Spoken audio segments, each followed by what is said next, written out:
पुढची बातमी लोकसभा निवडणुकीशी संबंधित। लोकसभा निवडणुकीच्या पार्श्वभूमीवर काँग्रेसच्या केंद्रीय निवडणूक समितीची बैठक दिल्लीमध्ये पार पडली। यात जवळपास 130 लोकसभा मतदारसंघांसंदर्भात चर्चा झाल्याचं कळतंय। बैठकीमध्ये मध्य प्रदेश, छत्तीसगड, राजस्थान, हरियाणा, उत्तर प्रदेश, कर्नाटक, तेलंगणा, आंध्र प्रदेश, केरळ, पंजाब, दिल्ली या प्रमुख राज्यांच्या जागांविषयी चर्चा झाली आहे। राहुल गांधी फक्त वायनाडमधनं निवडणूक लढवतील असा निर्णय सुद्धा बैठकीत झाल्याचं कळतंय।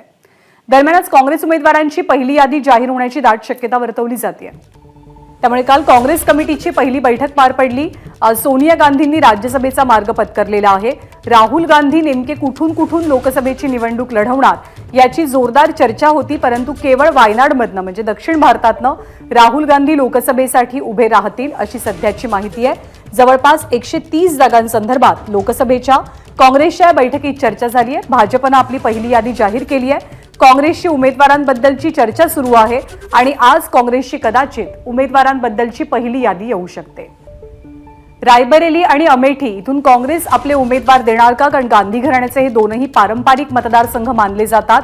या दोन जागांवरती सुद्धा काँग्रेसची काय भूमिका हे कदाचित आजच्या यादीनंतर स्पष्ट होऊ शकेल। सोमेश कोलगे आपल्या सोबत आहे। सोमेश, अगदी थोडक्यात कालच्या बैठकीत कोणत्या प्रमुख मुद्द्यांवर चर्चा झाली आहे?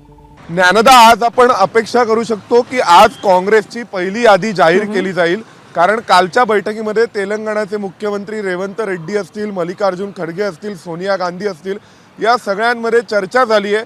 ती म्हणजे विशेषतः काँग्रेसच्या पहिल्या यादीमध्ये कोणकोणत्या उमेदवारांचा समावेश असणार। आपल्याला जी माहिती मिळते त्यानुसार राहुल गांधी हे वायनाडमधूनच लढतील यावेळी, आणि अमेठी आणि रायबरेलीच्या बाबतीत ज्या बातम्या आल्या होत्या की पहिल्यांदा प्रियंका गांधी या रायबरेलीतून लढणार अशाही बातम्या आल्या होत्या। दुसऱ्या बाजूला अमेठी हा मतदारसंघ राहुल गांधी सोडणार अशाही बातम्या आल्या होत्या।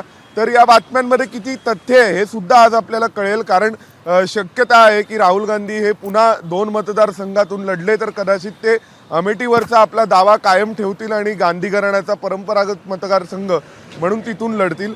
पण दुसऱ्या बाजूला काँग्रेस भाजपच्या उमेदवारांच्या नुसार एकूण प्रत्येक उमेदवाराला फेस टू फेस कोणता प्रतिस्पर्धी असावा, कोणता पर्याय असावा याविषयीचा विचार करून काल त्यांनी चर्चा केलेली, आणि त्या चर्चेतून एकंदरीतच काँग्रेसच्या पहिल्या यादीमध्ये काही मोठी नावं आणि त्यासह विशेषतः ज्या राज्यांची चर्चा झाली आहे तिथल्या उमेदवारांची नावं या यादीमध्ये असतील। ज्ञानदा, धन्यवाद सोमेश या माहितीबद्दल। एबीपी माझा, उघडा डोळे बघा नीट।